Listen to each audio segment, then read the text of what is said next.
Hello, my name is Zolk, and in this little video I'm going to be going through all the abilities in the Mythic Tichondrius encounter and how to counter them in the perspective of a DPS. This is not a full-on tactic guide or a guide for healers or tanks, but more for a DPS needing to quickly understand how to deal with the abilities and the specific things they will need to watch out for. There are a few significant changes for Mythic, the first being the Carrying Plague debuff now takes an additional 400% increased damage from Seeker Swarm, resulting now in a one-shot. As well now, during the Illusionary Night phase where all the bats spawn, if you do not manage to take an Essence of a Night buff, you again will be one-shotted and killed once coming out of that phase. And lastly, the Brand of Argus now leaves green patches on the ground once they have been detonated, as well as now having to deal with the Sightless Watcher ad's new ability, Ring of Shadows. The first ability I'll be going over is the Brand of Argus. These are the green demonic circles which can randomly spawn on the range. You need 4 other players to stand with you to help detonate it, to get rid of the debuff, and additionally now they will also leave green patches on the floor. The way we dealt with this ability was by splitting our ranged DPS and assigning them into 2 groups of 4 on either side of the room. In this diagram you can see where the 4 range need to be standing on the 2 green markers.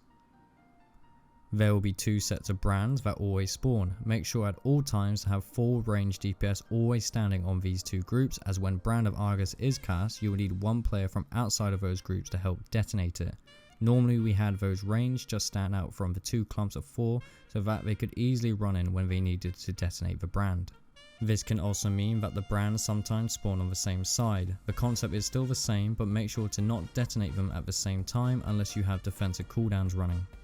The reason we detonated them on the 2 sides was to minimize the amount of space being taken up from the green patches and allowing easier movement for the rest of the phase, so make sure to always detonate them next to an existing green patch.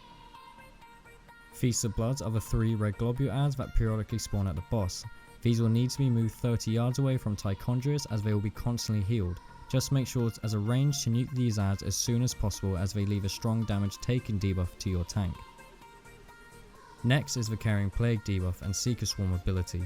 Now in Mythic you take an additional 400% increased damage from the Seeker Swarm if you have the Carrying Plague debuff, so now you need someone without the Carrying Plague debuff to help soak the Seeker Swarm. The way we handled this is by having the players affected by the Carrying Plague to always stand together in a line or a clump just before Seeker Swarm goes out. So when Seeker Swarm does happen, there can be 1 player ready to help soak all the damage, either with very strong defensive or even better with immunities. Or worst comes to worst, have a player suicided and be combat resed after. In this diagram you can see which positioning we use, with the players affected by Carrying Plague standing on the red marker and the soaker ready in position on the orange marker. Make sure now that between the orange and red marker no one is ever standing in between these 2 unless it's a player affected by Carrying Plague or the assigned soaker for Seeker Swarm. For Echoes of the Void, Tichondrius will spawn 4 pillars around the room. If you do not stand behind one of these pillars during this, you will take increased ticking damage. You want no more than 6 players per pillar. Always make sure to keep line out of sight from Tichondrius, as some angles may appear you're behind the pillar but you could be unaware that you're still being hit.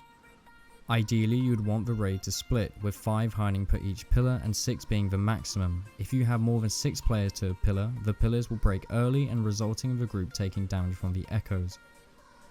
The Illusionary of the Night phase still acts in the same manner as on heroic and normal difficulties, however players who do not soak an Essence of a Night buff will be one-shotted and killed upon exiting the phase. The Essence of the Night still gives the same buff of 30% increased damage and healing plus the 2% mana regeneration for 30 seconds. Make sure as a raid team to try and stay clumped together in the middle to make it easier to AoE the Phantasmal Bloodfangs, aka the bats, as each time a bat dies they drop an Essence of a Night buff, which in turn will make it easier to soak one.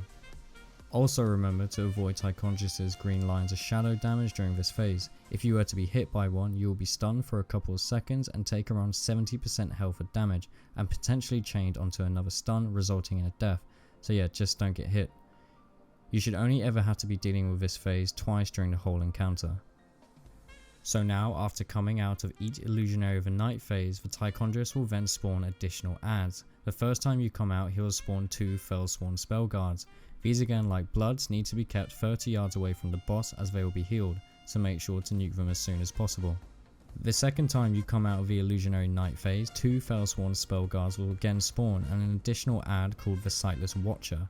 The Sightless Watcher needs to be nuked down as soon as possible, as he will soon cast Ring of Shadows, which does a significant amount of AoE damage to your raid. Overall, just whenever there are adds up, you will normally have to deal with the Feast of Blood adds as well at the same time. Just make sure the range completely understand that this is their priority DPS at all times throughout the fight. So, to sum up this fight, make sure for the brand of Argus that you have 2 range groups of 4 on either side of the room, and to have a couple range DPS assigned to standing out from the group to eventually help detonate the brands. Feasts of Bloods need to be kept away from the boss or they will be healed. Make sure the range are nuking them as soon as possible. Players with the Carrying Plague debuff now needs to make sure that there is an assigned player to eventually help soak the Seeker Swarm. Remember to make sure no one should ever be standing in between the Soaker and the players affected by the Carrying Plague debuff. Echoes of the Void are the 4 pillars that spawn to help protect you from Tichondrius' ticking damage. Make sure to try and split the raid into 4 and with 5 players hiding behind each pillar, and to never go with more than 6 per pillar. For the Illusionary of the Night phase is to remember to never get hit by the green light or shadow damage, and to stay clumped in the middle to make it easier to AoE the bats down. Also to remember to pick up the Essence of the Night buff, which drops from the bats to not get one shot as you're coming out of the phase. And lastly, the Fellsworn Spell Guard and Sightless Watcher adds. Just make sure to nuke the adds as soon as possible, and keeping a priority on the Sightless Watcher, which only spawns the second time you come out of the Illusionary Night phase.